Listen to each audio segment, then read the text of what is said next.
ভিতরে আর মাথা উঁচু করে দাঁড়াতে না পারে, এটাকে কাজে লাগাতে হবে আমাদেরকে। সেই হিসাবে আমি সকলকে বলবো, পাবনা পূর্ব জেলা শাখা কর্তৃক আয়োজিত আজকের সমাবেশের সভাপতি, মঞ্চে বিভিন্ন পর্যায়ের ইসলামী এবং অন্যান্য দেশপ্রেমিক দলের বিভিন্ন নেতৃবৃন্দ,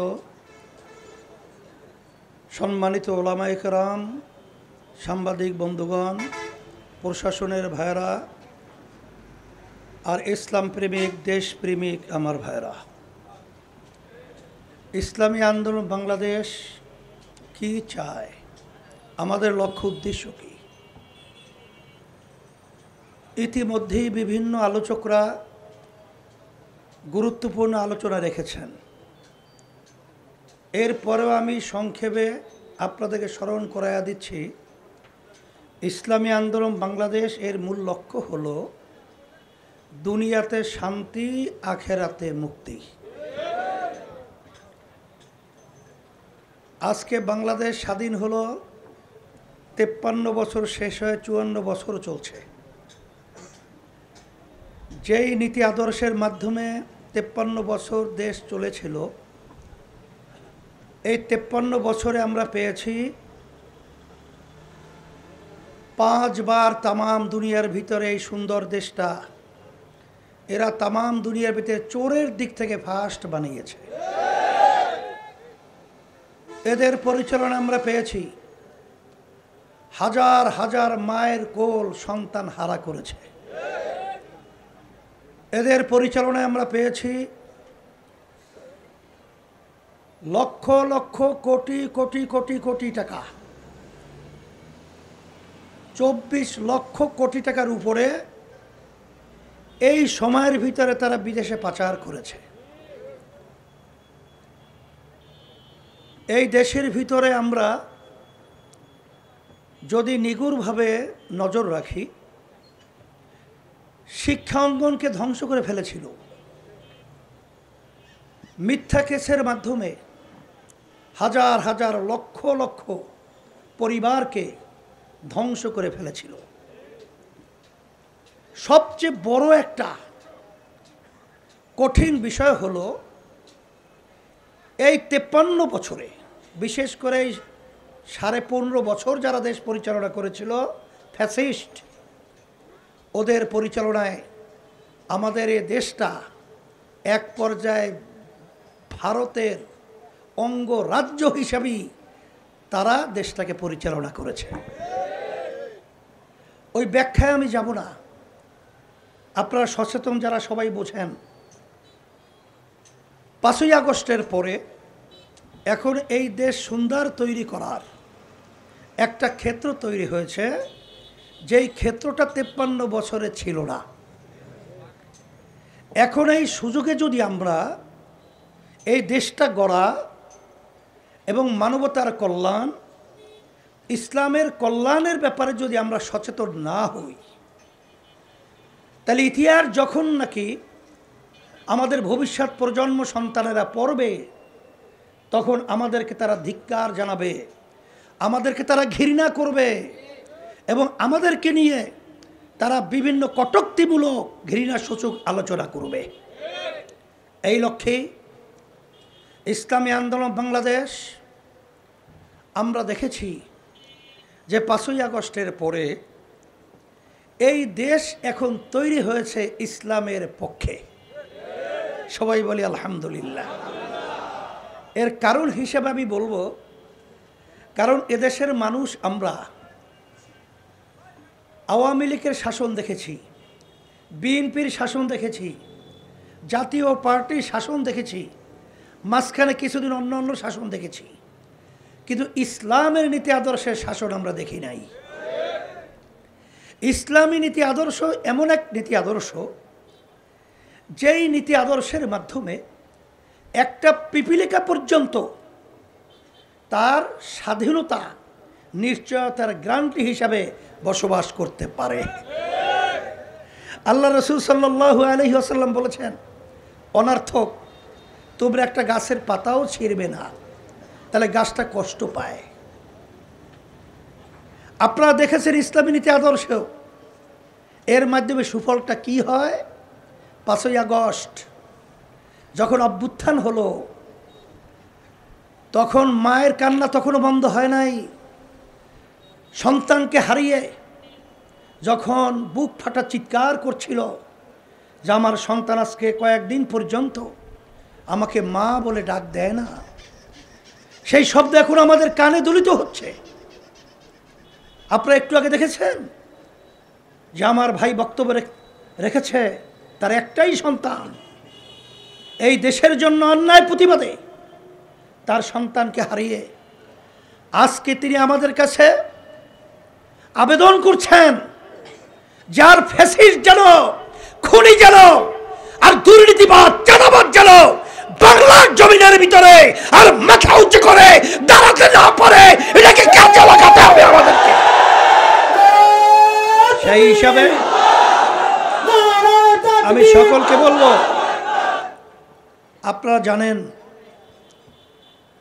যে যখন প্রশাসনের কার্যক্রম স্থবির হয়ে গেছিল, এক পর্যায়ে রাস্তার মধ্যে যানজট লাঘবের জন্যে ট্রাফিকরা যখন দায়িত্ব ছেড়ে দিয়েছিল, তখন আপনারা দেখেছেন আমরা যারা ইসলামী নীতি আদর্শ লালন করি, তখন আমরা ওই ভারতের শকুন চক্ষু থেকে আমাদের দেশকে নিরাপদের জন্য রাখার, আমরা তখন সংখ্যালঘুদের জানমাল ইজ্জত এবং ওদের উপাসনালয়গুলো আমরা সংরক্ষণের জন্য পাহারাদের দায়িত্ব পালন করেছি। তখন আমরা রাস্তার মধ্যে আপনারা দেখেছেন মানুষের কষ্ট লাঘবের জন্যে ট্রাফিকের সিগন্যালের দায়িত্ব পালন করেছি।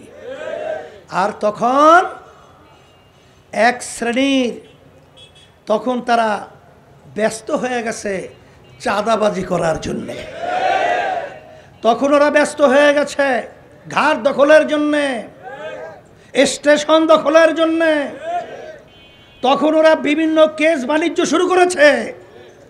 আমি বলবো যে যাদেরকে আমরা দেখেছি নতুনভাবে তাদেরকে পরীক্ষা করার আর প্রয়োজন হবে, এটা কি আমরা মনে করি?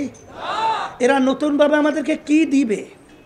এটা তো আমাদের কাছে তারা পরিষ্কারভাবে সিগন্যাল দিয়েই ফেলছে, যেখানে ওদের কেন্দ্রীয় নেতা পর্যন্ত ওদের কাছে নিরাপদ নয়।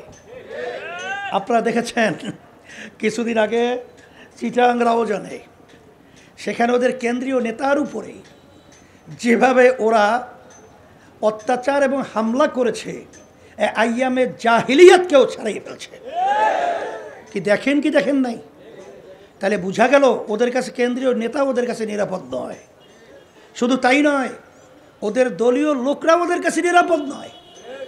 কারণ এই 5ই আগস্টের পরে এই 1 বছরের ব্যবধানে এই চাঁদাবাজির ভাগাভাগি এবং শক্তি একটা জায়গায় বিস্তারের লক্ষ্যে প্রায় 200-র মতো নিজেকে মেরে ফেলছে। দেখছেন না? দেখেন নাই? এই জন্য আমি বলবো আমার ভাইদেরকে, আমাদের কথা আমরা বলেই যাব, কে শুনবেন না তা তো জানি না। যারা দেশকে ভালোবাসেন, যারা ইসলামকে ভালোবাসেন, যারা মানবতার কল্যাণ চান, আমি তাদেরকে উদাত্ত আহ্বান জানাবো, আসেন আমরা ইসলামকে একটু পরীক্ষামূলক দেখি। কারণ আমি তো মুসলমান, আমার নীতি আদর্শ হলো ইসলাম। যে মুসলমান ইসলামী নীতি আদর্শকে পছন্দ করে না, সে মুসলমান দাবি করার অধিকারী থাকতে পারে না। সেই হিসেবে আমি বলবো, আসেন হিন্দু, বৌদ্ধ, খ্রিস্টান, আপনারা দেখেছেন 28শে জুন আমরা যখন ঢাকায় মহাসমাবেশ করেছিলাম, তখন ইসলাম যে ওদের জন্য একটা নিরাপদ নীতি আদর্শ, এইটা ওরা বাস্তবে দেখাবার জন্যে আমাদের ঢাকা সরোয়ার্দী উদ্যানে তারা এসে আমাদের এই সমাবেশ এবং আমাদেরকে ওরা সমর্থন জানিয়ে গেছে। কি দেখেন নাই? ওরাও তো এই দেশে বসবাস করে, ওরা দেখেছে। তাই সেই হিসাবে আমি বলবো, মাঠ যদি খালি থাকে সেখানে আগাছা জন্মায়। এই জন্য মাঠ যেহেতু ইসলামের পক্ষে, মানবতার কল্যাণের পক্ষে, বাংলাদেশের কল্যাণের পক্ষে তৈরি হয়ে আছে। এটাকে আমরা ফসল ইছালির মাধ্যমে আমাদের ফসলকে ঘরে নিয়ে আসতে হবে। এই লক্ষ্যেই আমরা চিন্তা ভাবনা করে আমরা ইসলামের পক্ষে একটা বাক্স দেওয়ার জন্যে আল্লাহর রহমতের সিদ্ধান্ত এবং ঘোষণা করেছি, এবং সেই ঘোষণা অনুযায়ী আমরা কাজও করেছি, এবং আল্লাহর রহমতে একটা আলোর আশাও আমরা আল্লাহর রহমতে দেখতেছি। এর মধ্যে কিন্তু এক শ্রেণীর তাদেরকে কিন্তু ওই স্বার্থন্বেষী মহল তাদেরকে আমাদের এই জোট থেকে এবং আমাদের ভিতরে ভাঙ্গল সৃষ্টি করার জন্যে বিভিন্ন প্রক্রিয়ায় এরকম কিন্তু কাজ করতেছে, করবে। এই জন্য সতর্ক থাকতে হবে। আমাদের সজাগ দৃষ্টি যদি না থাকে তাহলে ঘর থেকে কিন্তু সব মাল নিয়ে চোরাই কিন্তু সব মাল শেষ করে ফেলবে। এটা আমাদের লক্ষ্য রাখতে হবে। সেই হিসাবে আমি সকলকে উদাত্ত আহ্বান জানাচ্ছি, আসেন আমরা পিআর সিস্টেমের নির্বাচন কেন দাবি করেছি। এক কথায় আমার ভাইরা এখানে বিভিন্ন ব্যাখ্যা দিয়েছে, আমি আপনাদেরকে পরিষ্কারভাবে বলছি, পিআর সিস্টেম নির্বাচন পদ্ধতি ছাড়া জাতীয় সরকার হয় না, আর এই পদ্ধতি ছাড়া ফ্যাসিস্ট দূর হয় না, এককভাবে ক্ষমতায় যাওয়ার প্রবণতা বন্ধ হয় না, এবং প্রতিটা ভোটারের অধিকার রক্ষা হয় না। এই জন্য এই পদ্ধতিটা আপনারা একটু ভালো করে দেখবেন। এখন অনেকে বলে পিআর খায় না মাথায় দেয়, আমি তখন বলেছিলাম খায়ও না মাথায়ও দেয় না। যারা এই পিআর বোঝেন না তাদের রাজনীতি করার অধিকারী বাংলার জমিনে থাকে। সেই হিসাবে দেশকে যারা ভালোবাসবেন, যারা মানবতার কল্যাণ চাবেন, তাদেরকে আমি উদাত্ত আহ্বান জানাবো যে বিগত 53 বছর আমাদের দেশে নির্বাচন হয়েছে, কিন্তু সেই নির্বাচনের মাধ্যমে কালো টাকার দৌরাত্ম্য, পেশি শক্তির ব্যবহার বিভিন্ন পর্যায়ে কলঙ্কিত হয়েছে। ওই নির্বাচন আমরা আর দেখতে চাই না। আমরা দেশকে সাজাবার জন্যে এই পিআর পদ্ধতির নির্বাচন যারা আসতে চায় না, তারা কিন্তু কোনো যৌক্তিক কোনো প্রমাণ তাদের কাছে নাই, থাকতে পারেও না। সেই হিসাবে আমি সকলকে আহ্বান জানাবো, আসেন আমরা সবাই একাকার হয়ে আমরা দেশকে গড়ার জন্যে ইসলামের পক্ষে, মানবতার পক্ষে আমরা যেন সবাই কাজ করতে পারি, সেই আশাবাদ আমরা ব্যক্ত করছি। আর আলহামদুলিল্লাহ আপনাদের এই পাবনার যে মোট 5টা আসনের মধ্যে এখানে এক আসনে আপনাদের হাত পাকা প্রতীকে মাওলানা আব্দুল গনি সাহেবকে আমরা হাত পাকা প্রতীক তার হাতে উঠিয়ে দিয়ে আপনাদের কাছে আমানত হিসাবে রেখে আল্লাহ রাব্বুল আলামিন তাকে কবুল করে নাও। আর পাবনা পূর্ব আপনার 2 আসনে আমাদের মাওলানা আফজাল হোসেন কাসিমি, তাকে আপনাদের কাছে হাত পাকা প্রতীক হাতে উঠিয়ে দিয়ে আমি আমানত হিসেবে আপনাদের কাছে রেখে গেলাম। আল্লাহ রাব্বুল আলামিন ইসলামের দেশের পক্ষে আল্লাহ যেন কবুল করে নেয়। আর আমার ভাইরা তো বক্তব্য রেখেইছে যে যখন আমরা যদি নির্বাচনী যে জোট আছে, যখন আমরা সিদ্ধান্ত কেন্দ্র থেকে যেভাবে দেব, আপনারা তার পক্ষে ইসলামের পক্ষে কাজ করবেন। আল্লাহ আমাদের সকলকে তৌফিক দান করুক। আল্লাহুম্মা আমিন। রব্বানা আতিনা ফিদ দুনিয়া হাসানা ওয়া ফিল আখিরাতি হাসানা ওয়া কিনা আযাবান নার বিরহমাতিকা ইয়া আরহামার রাহিমিন।